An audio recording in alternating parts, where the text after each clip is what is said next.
Picture this. You just finished having a nice dinner with your family, you're on your way back to the car, someone approaches you, it's dark, that person has a gun. You feel very threatened. What do you do?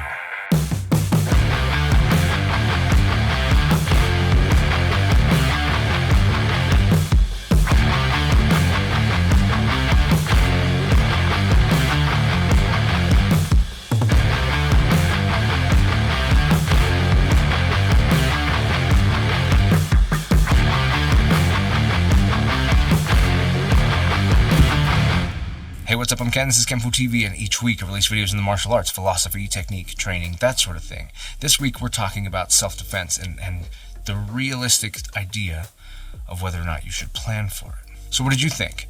What did you think you should do if you came up with a plan, an idea of how you would approach that situation? Well, that's what I think the problem is. I don't think that that's a very good idea. Whether you train martial arts or not, the more you're exposed to the realities of life, the realities of violence and the bad situations that exist, the more likely you run through scenarios in your head of what you would do if this were to happen. You get a bad feeling about somebody. What would I do in this case or that case if they try to do this or try to do that?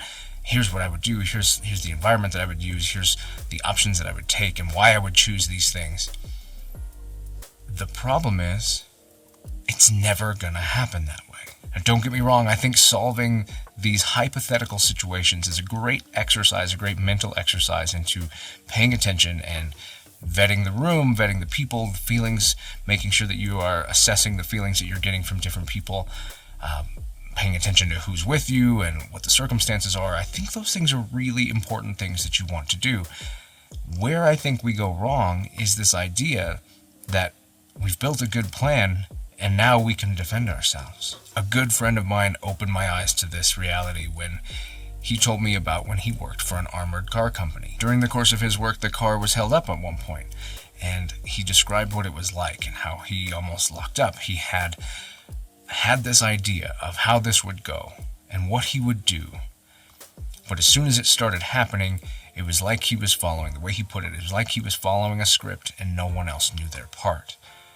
And this is the problem. This is the thing that happens. We get this idea of exactly how it's going to go down. We plan for it. We plan for why it's going to happen and how it will happen and whatever we'll do about it. And then it doesn't go that way. It doesn't go that way because, well, I wasn't planning to be holding things when that happened. I wasn't planning to have a backpack on when that happened. I wasn't planning to have my kids with me. I wasn't planning for it to be at night. I was planning for it to be during the day. I wasn't planning to be inside. I wasn't planning to be outside. I had planned for all of these things and the variables have changed. And that is the root of why planning is not the answer to preparing yourself to defend yourself. I think that some of the best training that we have had for how to deal with defending yourself was actually given to us in elementary school when we were learning math. Here's the deal. When you learn math, you learn the operators: addition, subtraction, multiplication, division. You learn theorems, Pythagorean theorem, and different things that you can use, equations that you can use to solve for certain things. None of the math problems that were in the book are problems that you're just going to run into in your day-to-day life. That's not how it worked. That's not why it was going to work. They wanted to make sure that you knew how to apply the math regardless of the problem, the equation, the variables, any of the things. You were supposed to select the way you approach that math problem with the appropriate operators and the appropriate order of operation, with the appropriate theorems and equations and whatever you need in order to make it happen. And then solve it. Get it. Be done with it. That's how it's supposed to work. And that's how we have gone through life, applying math, as we go and we take the things we know how to do and we go apply them and we solve our problems day in and day out. But when it comes to the martial arts, we want to apply things instead with this idea of, if this happens, I'm going to do this. And if that happens, I'm going to do that. And here is the series of things that I will do. I'll hit him like this. He'll double over that way. I'll take care of this. I'll sweep out his leg. I'll do whatever it is. I'm going to go through this series, this complex series of movements, and go through it. When instead, we just need to know where to apply the addition, where to apply the subtraction, where to multiply, where to divide, and what order we need to do these things in, and we figure that out as we go along, what needs to take place. Your martial arts training should match this idea that you need to know how to apply different things for the reasons in which they can be applied. What does this particular technique or tool do? How does it work? What principles does it follow? Where does it fit into the grand scheme of how we operate? And then be able to apply it when it's necessary. Here's how to lift somebody. Here's how to push somebody. Here's how to pull somebody. Here's how to hit somebody. Here's how to hit with circular momentum. Here's how to hit with linear momentum. Here's the way this all works. Here's the energy and the physics that go with what we're doing. That's how you should be looking at it. So that when it comes time that you're sparring or doing whatever you're doing, that you are making those choices based on that. So that when it really comes time and you need to use it, you're deciding in that moment what needs to be done and how you're going to approach it. And as you're operating, as you make a choice and you act, then based on that feedback, the variables that come from having done that, that's how you decide what you do next. You can't already know what you're going to do next if you don't know what's going to happen. If you're planning to do something and that thing is not happening, then you can get lost in the struggle. You can be losing time, and time is everything in a fight. You can be losing time chasing something that isn't there, rather than working towards what is. It's important that you spend time studying and understanding the realities of violence or the realities of the circumstances you're training for. It's important that you understand the attributes, the context, the way it works when it's a group, when the way it works when it's an individual, the way it works during the day, the way it works during night. You need to know how the variables change things. There is no part of you right now that knows what to do when the time comes. Zero. When you're on the mat working through things and you're figuring things out, even that person doesn't know what it's going to be like. You don't know until that moment, until those variables are received, until you get that information to process. You don't know. And the more you plan around the idea that, well, I'll just do this or I'll just do that, and you're not thinking about the fact that you don't know what you'll do, you don't know how you'll act, you don't know how they'll act, you don't know how you'll feel. We have this way of magically applying every circumstance to, I'm in the perfect condition, I'm feeling great, the weather is perfectly neutral, I'm carrying the right things I want to carry, I'm wearing clothes that I can move around in, this person is X distance away, I've got these options and these options, everything is perfect, there's nobody around me that's in danger, I'm perfectly refreshed, I'm not tired. When you think about it, you're thinking through a faceless person in a nondescript situation where everything is in your favor, and you can't think that way because you don't know what you'll have with you. You don't know what you'll have on you. You don't know what you'll be occupied doing. You don't know who will be there. You don't know the circumstance. You don't know any of these things. So instead, you need to apply your training to preparing yourself to handle the things that are different, the variables, not to plan for what equation, this perfect equation you can build out and then apply in that situation. It's not going to work that way. You just don't know. You might have just worked a really long day and you're super tired and you're carrying something really heavy and you don't have some of the things you'd normally have on you and you're I don't know, whatever.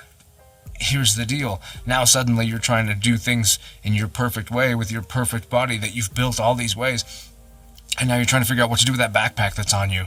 And you don't have the things that you wish that you had in order to handle this. I would just have my gun or I'd just have my knife. Well, what if you don't? What if you don't have that?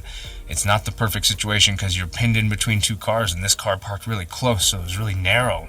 Well, now what? Now what are you going to do? You thought you'd have all this room. You thought you'd be inside the gas station helping the clerk not get robbed. Instead, you're trying not to get mugged while you're half asleep and trying to figure out what to do next. This is the key. This is what's important. The idea that you're not going to know. You're not going to know. All you can do is prepare yourself to have the appropriate tools and the knowledge of how to use those tools, when they're appropriate, how they're applied, how they link to each other so that you can choose one tool after the next as necessary to complete the job. That's what you need to focus on. That's what you need to do. Having the whole plans for the project is not going to work because nobody just hands you all of that information in your favor. If anybody in that time has a plan, it's the person doing the bad thing. They know more than you about that circumstance. They've created the environment where that circumstance can take place. And this doesn't matter if it's a stranger, it doesn't matter if it's somebody close to you. People choose based on information. They know, the person who knows they're doing the thing is ahead of you in knowledge. They have information that you don't have. You are processing while you're acting. They are processing off of things that they already know.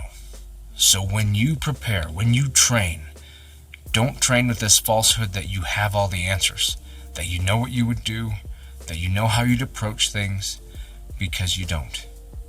You simply don't. What you should know is that you need to put effort into having confidence in the things that you have, the tools that you've collected and trained, the knowledge about them and their principles and their attributes and their context in which they work best and how they work together. That is what's going to help you in those environments. That's what's going to help you in those situations. Trying to think of every possible permutation of how something's going to work will not prepare you for anything. So train generally. Train for the understanding of the tools, not for the answers to the circumstances, and you will be preparing yourself for the best outcome. Pay attention. Do research. Understand how these things actually go. If you're really worried about a self-defense circumstance, you need to understand what that's like. Hear from people who've gone through it. Read books and watch documentaries about things that have happened so that you understand the way people were thinking at the time. People tend to talk about that. They're like, I wasn't thinking about this, right? All I could think about was that, or I don't remember what I did here.